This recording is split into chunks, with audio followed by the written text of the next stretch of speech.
Welcome to Geetamrit. Bhagavad Gita में जीवन के मूल प्रश्नों का उत्तर मिलता है। मैं कौन हूँ? आत्मा क्या है? आत्मा का स्वरूप कैसा है? गीतामृत में इन्हीं विषयों का वर्णन सरल शब्दों में। पिछले सेशन हमने चर्चा की थी अध्याय 2 श्लोक 45 एवं 46। आज के चर्चा का विषय है अध्याय 2 श्लोक 47 एवं 48। अध्याय 2 सांख्य योग, द योग of knowledge, the knowledge of self.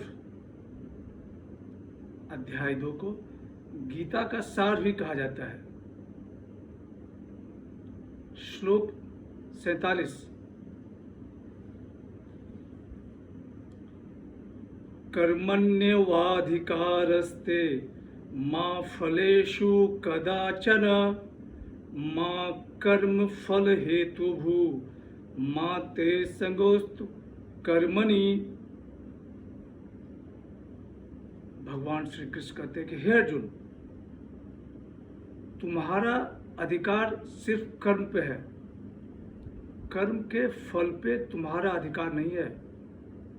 अतः तुम कर्म फल हेतु मत हो और कर्म ना करने में भी तुम्हारी आसक्ति न हो।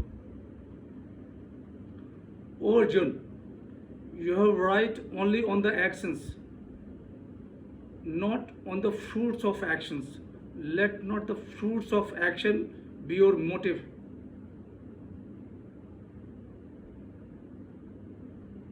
Neither any attachment to inaction. यहाँ यह श्लोक गीता के प्रसिद्ध श्लोकों में से एक है। भगवान श्री कृष्ण कर्म योग का उपदेश दे रहे हैं। वो अर्जुन को कहते हैं कि हे अर्जुन, तुम अपना कर्म करो, तुम्हारा अधिकार सिर्फ कर्म करना है, कर्म के फल पे तुम्हारा कोई अधिकार नहीं। कर्म फल दाता तो परमात्मा है, तुम सिर्फ कुशलतापूर्वक अपना कर्म करो। कर्म करते समय यदि मनुष्य का ध्यान कर्म के फल पे चला जाए तो एकाग्रता नष्ट हो जाती है और असफलता मिलने की संभावना बढ़ जाती है। हे अर्जुन, यह युद्ध तुम्हारे लिए धर्म के समान है। तुम अपना कर्तव्य करो।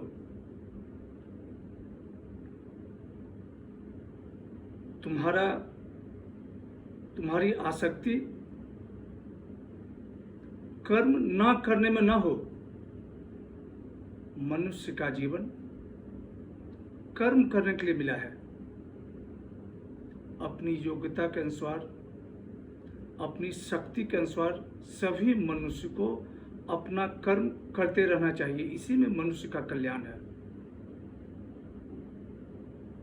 कर्म फल में आसक्ति नहीं करके कर्म कैसे करें, इसके बारे में आगे बताया गया है। श्लोक 48।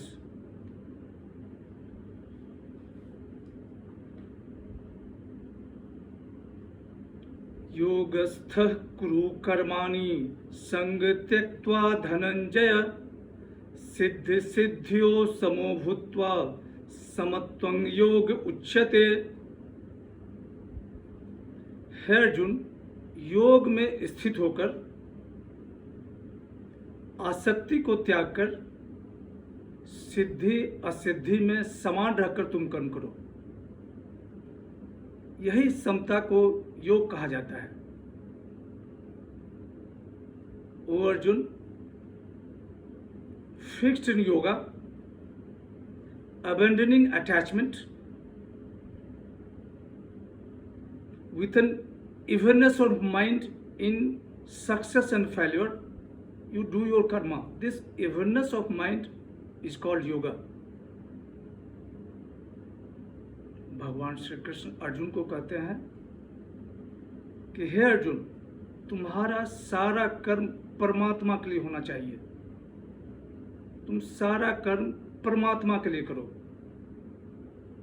इसी में तुम्हारी भलाई है। और यह भी आशा न रहे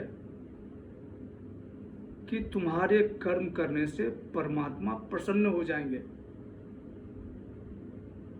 तुम राज्य में अपने बंधुओं में आसक्ति को त्याग कर सिद्धि असिद्धि में समान रहकर तुम अपना कर्म करो, तुम्हें सफलता अवश्य मिलेगी। भगवान श्री कृष्ण अर्जुन को सभी परिस्थिति में समान रहते हुए कर्म करने का उपदेश दे रहे हैं। यदि मनुष्य अपना कर्म सफलता और असफलता इससे परे होकर अपना कर्म करे तो एकाग्रता बनी रहती है और कार्य करने में कुशलता बनी रहती है। Evenness of mind, balance of mind, this is called yoga. आज की चर्चा यहीं समाप्त करते हैं। अगले सेशन में चर्चा को और आगे बढ़ाएंगे। अस्तु मा सद्गमय तमसो मा ज्योतिर्गमय मृत्युमामृतं गमय।